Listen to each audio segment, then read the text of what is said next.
Fondasi Iman Kristen Alkitabiah.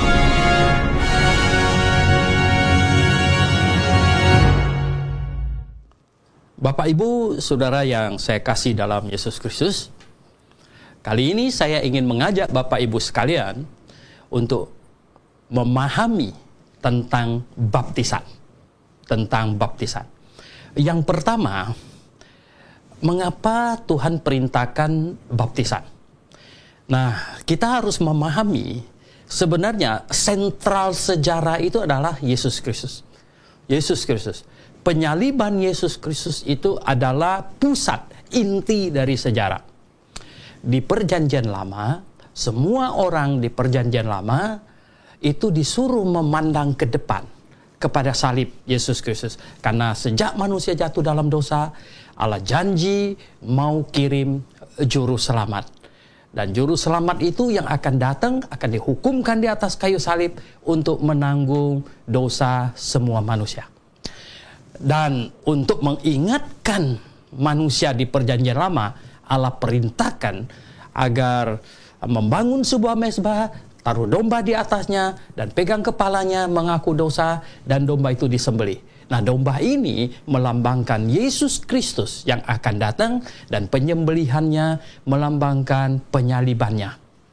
Nah, Bapak Ibu yang saya kasih dalam Tuhan, orang Perjanjian Lama harus bertobat dan percaya kepada Juru Selamat yang akan datang, dihukumkan menggantikannya.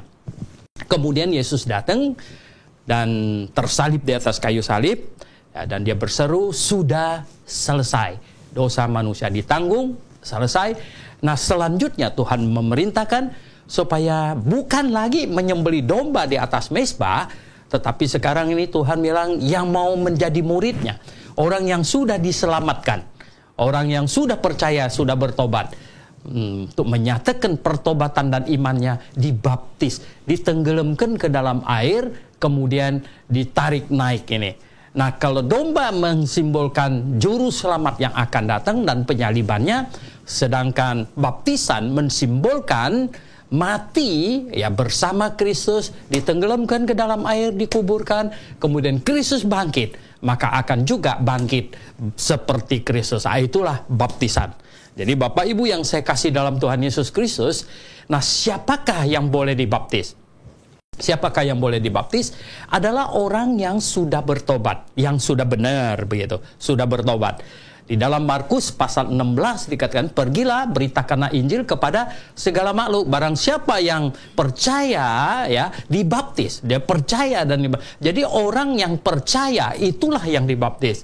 Dan di dalam Matius pasal yang ke-28 dikatakan, jadikanlah sekalian bangsa muridku dan baptiskanlah mereka.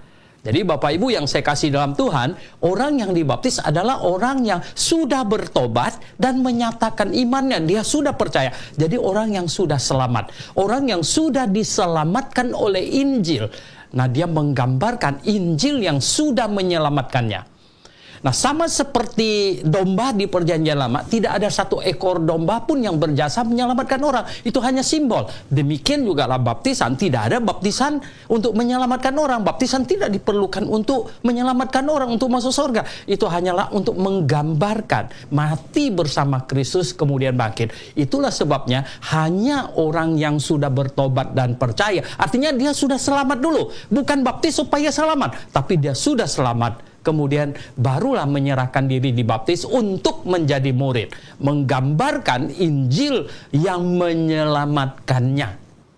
Nah, jadi siapakah yang dibaptis? Adalah orang yang sudah bertobat dan percaya. Bayi tidak ada keperluan untuk membaptis bayi. Karena bayi yang belum berdosa atas kesadaran dirinya, dia kalau mati pasti masuk surga. Bayi yang lahir Down syndrome, cacat mental dan sebagainya, pasti masuk surga. Tidak ada keperluan untuk membaptis mereka. Sedangkan orang dewasa diberitakan Injil, kemudian dia bertobat dan percaya, dan mereka inilah yang dibaptis. Nah, kemudian yang berikutnya adalah caranya bagaimana? Baptisan yang benar, caranya bagaimana? Nah, sebenarnya dari kata baptizo itu, ya, kata baptizo itu adalah masuk ke dalam air, ya. Kalau dipercik pakai air itu namanya rantizo. Jadi Bapak Ibu yang saya kasih dalam Tuhan, kalau Anda belum dimasukkan dalam air, itu dalam nama Bapa, Putra, dan Roh Kudus, Anda cuma ditetes-teteskin air itu dipercik, sebenarnya Bapak Ibu belum dibaptis. Itu namanya sudah dirantis. Jadi Bapak Ibu yang saya kasih dalam Tuhan Yesus, nah baptizo itu artinya masuk ke dalam air. Nah sebenarnya kalau diterjemahkan dalam bahasa Inggris mestinya immersion. Ya kalau bahasa Indonesia namanya penyelaman begitu. Jadi Bapak Ibu yang saya kasih dalam Tuhan, ternyata sebenarnya baptism itu tidak diterjemahkan, bukan ditranslate tetapi transliterate, ya. Karena baptizo pada waktu penerjemahan King James Version yang 50 sekian orang itu yang diperintahkan oleh Raja Inggris yang bernama James, mereka sedikit susah hati karena apa?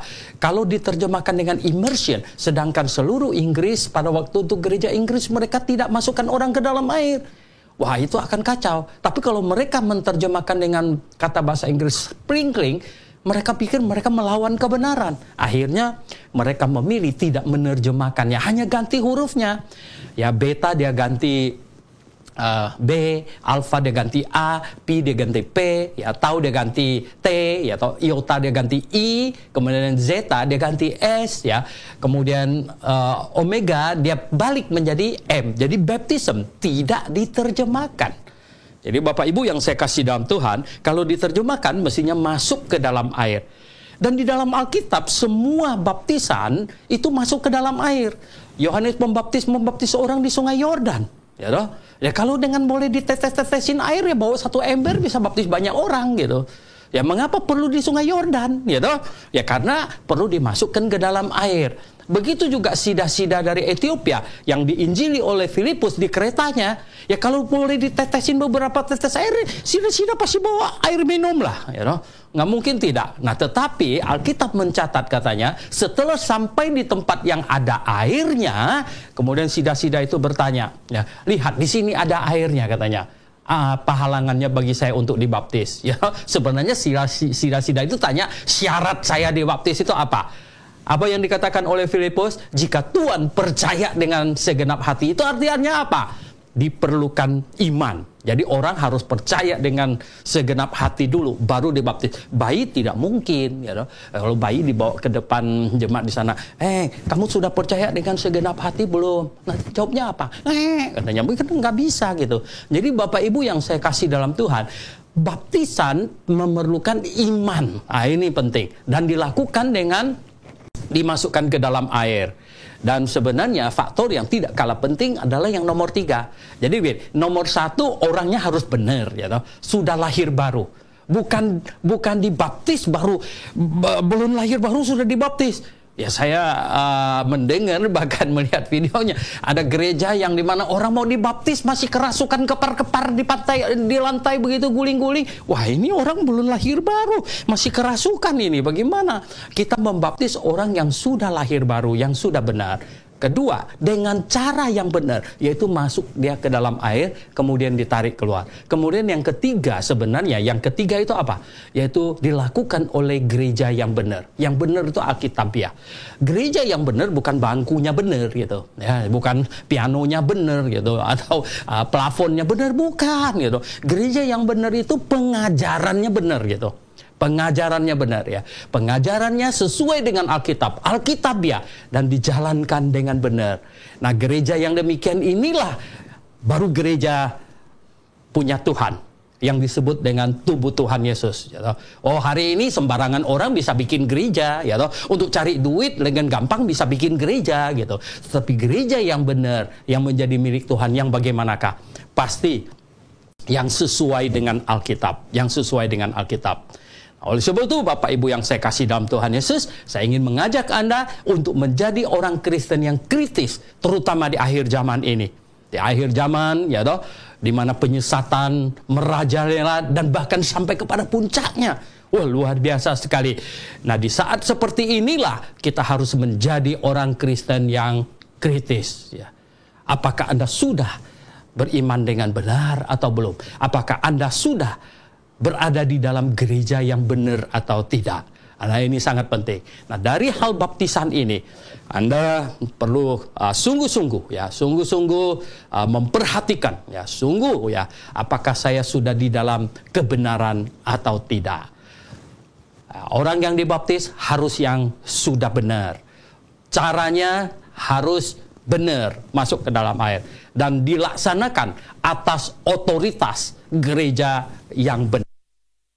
Ibu yang saya kasih dalam Tuhan, nah ini sangat penting, ya, ini sangat penting, dan ini akan membuat Bapak Ibu ya semakin sesuai dengan Alkitab imannya, iman Bapak Ibu sesuai dengan Alkitab. Oleh sebab itu, Bapak Ibu yang saya kasih dalam Tuhan, nah kami membuat video pendek yang demikian ini untuk merangsang Bapak Ibu untuk mengejar kebenaran, Mengapa? Tuhan Yesus pernah berkata kepada murid-muridnya, katanya waktu itu murid-muridnya bertanya, Guru, mengapa engkau mengajar dengan perumpamaan terus? Ini orang-orang kelihatannya bingung gitu kan. Jadi Tuhan Yesus bilang, kepada kamu diberi karunia untuk memahami, tapi kepada mereka tidak. Langsung Tuhan Yesus berkata apa? Barang siapa yang mempunyai akan diberi sampai berkelimpahan. Tetapi barang siapa yang tidak mempunyai, apa yang terakhir dia miliki akan diambil. Apa yang dimaksud? Sebenarnya yang Tuhan Yesus maksudkan itu rasa ingin tahu yang besar. Ya, rasa ingin tahu. Apakah di dalam Anda ada rasa ingin tahu? Nah, kami melalui video pendek ini merangsang Anda. Anda harus menjadi orang Kristen yang kritis, bahkan menjadi orang Kristen yang sangat rindu akan kebenaran. Carilah dahulu akan kerajaan Allah dan kebenarannya, maka segalanya itu akan ditambahkan. Bersama dengan itu Tuhan Yesus berkata, yang mempunyai akan diberi berkelimpahan, yang tidak punya, yang terakhir dia punya akan diambil apanya? Nyawanya. Jadi Bapak Ibu yang saya kasih dalam Tuhan Yesus, marilah menjadi orang Kristen yang mengejar kebenaran. Marilah jadi orang Kristen yang berani memeriksa iman kita. Sudahkah saya beriman dengan benar atau tidak?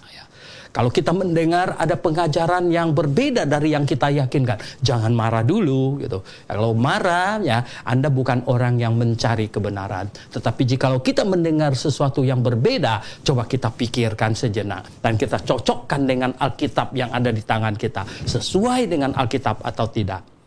Oke, Bapak Ibu yang saya kasih dalam Tuhan Yesus, sampai di sini perjumpaan kita. Salam Maranatha.